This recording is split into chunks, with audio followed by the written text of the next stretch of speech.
Hai guys, balik lagi di Uki Kevin Official. Kita lanjut lagi dalam kasusnya Vina guys. Waduh, ini kasusnya yang gak pernah kelar-kelar ya. Nah, kita lihat videonya seperti apa beritanya guys. Akhirnya Sudirman kembali ke Ibu Titin dan Pradi. Ayo Sudirman, kamu pasti bisa, netizen bersamamu. Lumayan ganteng di sini ya Sudirman. Kita lihat guys. Dan keluarganya sudah menyerahkan kuasa kembali ke saya dan 111 anggota Pradi pimpinan Bapak Oto Hasibuan. Berarti yang sebelumnya sudah dicabut, Bu? Jadi begini, ceritanya begini. Pada tanggal, saya kan dapat informasi tanggal 19 Agustus 2024 kalau Sudirman sudah ada di Bancai. Tetapi di balik informasi itu saya juga punya kesedihan, keluarganya punya kesedihan karena pada tanggal 14 Agustus 2024 ada surat pernyataan yang disampaikan oleh Sudirman bahwa dia tidak mau ditengoki oleh siapapun, hanya kedua orang tuanya dan anggota. Mbak Widi, Mbak Mega, tahun 2016 waktu itu sama sekali nggak pernah dipanggil polisi, didatangi, apalagi diminta HP-nya waktu itu. Tidak pernah. Sampai rumah sakit langsung UGD. Langsung. Ada situasi bagaimana? Ada siapa saja atau langsung? Kalau saya ingat Widi sih yang rame tuh di luarnya ya, tapi di dalamnya nggak. Tapi di dalamnya sih maksudnya si Pina tuh cuma didampingin sama perawat kalau nggak salah, cewek satu, cowok satu ya. Terus si perawatnya Nah, di sini kelihatan banget guys bahwa Widi sama Mega itu yang benar gitu. Dan mereka nggak kayak kong-kali-kong ya, apalagi ini kan pertanyaannya kan nggak mungkin ini ya. Dan ini dari dia menjawabnya sama sinkron gitu, lihat dari jawaban mereka berdua ya. bilangnya udah nggak ada harapan buat hidup. Bilang kepada Mbak Widi dan Mbak Mega. Orang tuanya belum ada. Saya ingat Widi belum. Okay. Kakaknya Vina, Mardiana nggak ada di situ. Justru si kakaknya si Pina ditelepon sama aku sama Mega nggak aktif nomornya. Oh, sebentar. Ini baru nih. Baru. Pada saat itu Mbak Widin, Mbak Mega sudah berinisiatif nelpon Mariana, Mariana kakaknya Vina. Tapi apa jawaban? Gak ada jawaban atau nggak bisa? Nomornya nggak aktif. Oh, menelpon dari rumah sakit tadi? Iya. Wow, Siapa yang harus bertanggung jawab atas janggalnya penyidikan kasus Pina Eki pada tahun 2016? Yang harus bertanggung jawab yang mengamankan 8 orang itu, Saudara Ibtu Rudiana, Kasat Reskrim Polres Cirebon Kota yang menangani saat itu, Kapolres Cirebon Kota saat itu, Kasubdit Dit Reskrim Polda Jawa Barat saat itu tahun 2016, Direktur Reserse Kriminal Umum Polda Jawa Barat saat itu, penuntut umum. Siapa lagi yang harus bertanggung jawab selain penyidik Polri, penuntut umum, yaitu hakim yang mengadili perkara Pina Eki tahun 2016-2017 itu. Hakim yang mengadili dan memutus 8 terpidana itu harus diperiksa. Arti harus diperiksa semuanya, mulai dari penyidik Polri, jaksa penuntut umum, kemudian hakim yang mengadili dan memutus.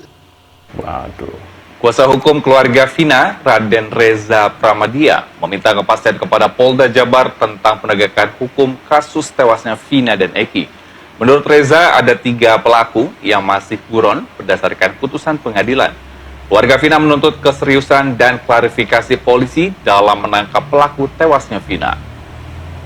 Untuk kita ingat, Pengadilan Negeri Cirebon telah menjatuhkan vonis kepada 8 orang tersangka dalam kasus yang menurut versi pengadilan disebut sebagai kasus pembunuhan. Dalam putusan itu juga dipaparkan jika ada 3 DPO yang hingga kini belum mampu diungkap. Ketiga DPO itu adalah Peggy alias Perong, Andi, serta Dani.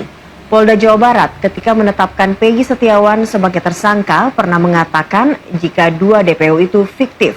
Sementara Peggy Setiawan telah bebas setelah menang pra-peradilan.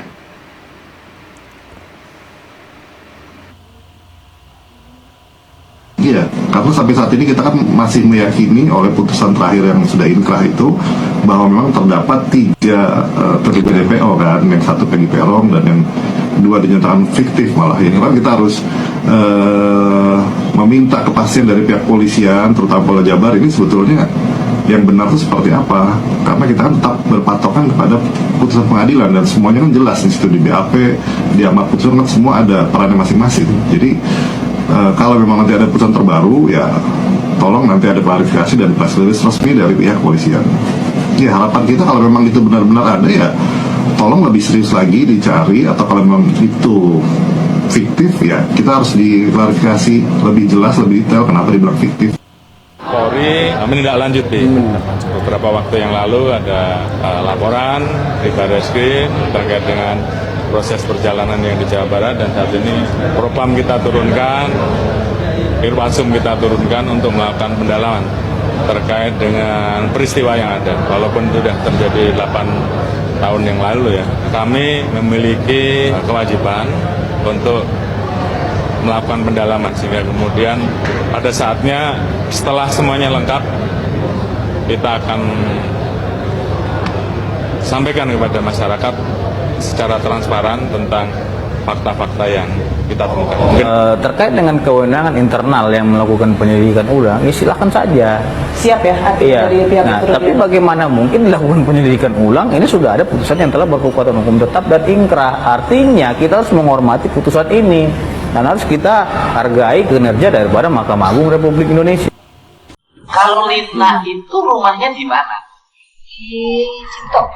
Linda rumahnya di Jalan Cipto. Wow, menarik guys, menarik. Sungguh luar biasa.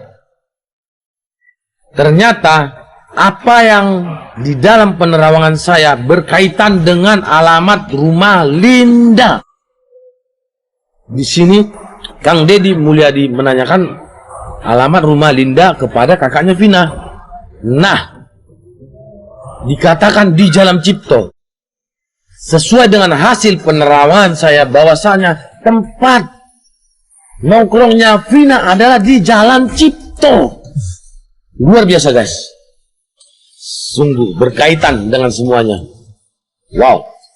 Dan di dalam penerawangan saya pada saat sebelum kejadian Vina itu nongkrong di Jalan Cipto. Dari Jalan Cipto menuju ke jalan raya, berjalan. Setelah itu kabur guys. Berarti kan berkaitan dengan alamannya Linda, yang tempat nongkrongnya Vina juga di Jalan Cipto. Dari Jalan Cipto menuju ke tempat lain. Nah, disitulah awal mula kejadiannya. Itulah yang di dalam penerawangan saya. Sungguh luar biasa. Ternyata berkaitan guys. Ada apa ini guys? Ada apa? Apakah benar ini berkaitan dengan Linda yang rumahnya di Jalan Cipto? Bagaimana menurut kalian guys? Apakah Linda mengetahui? Apakah Linda paham dengan masalah ini? Dan apakah awal mula kejadian itu berawal dari Jalan Cipto menuju ke tempat lain? Bagaimana menurut kalian guys? Apakah hasil penerawangan saya benar? Apakah juga ini berkaitan dengan kesurupannya Linda? Linda rumahnya di Jalan Cipto, tempat Vina di Jalan Cipto. Apakah Vina nongkrong dengan Linda? Apakah Vina berada di rumah Linda? Coba guys, pikir guys. Kesurupan, kalian percaya kesurupan? Enggak. Mungkin dengan cara kesurupan, dia ini ingin menjelaskan sebenarnya kronologi kejadian. Berarti kajian kita, berdasarkan penerawangan kita juga, bahwasanya bisa jadi Linda ketemu Vina pada saat itu dan menuju ke tempat lain. Vina pergi, tapi Linda bisa jadi mengetahui. Itu dalam penerawangan saya. Waduh, menurut pendapat kalian gimana nih tentang pendapatnya orang ini? Aduh. Tulis di kolom komentar. Terima kasih sudah hadir dan jangan lupa bantu subscribe Ukil Vina. Sampai jumpa di video selanjutnya. See you guys.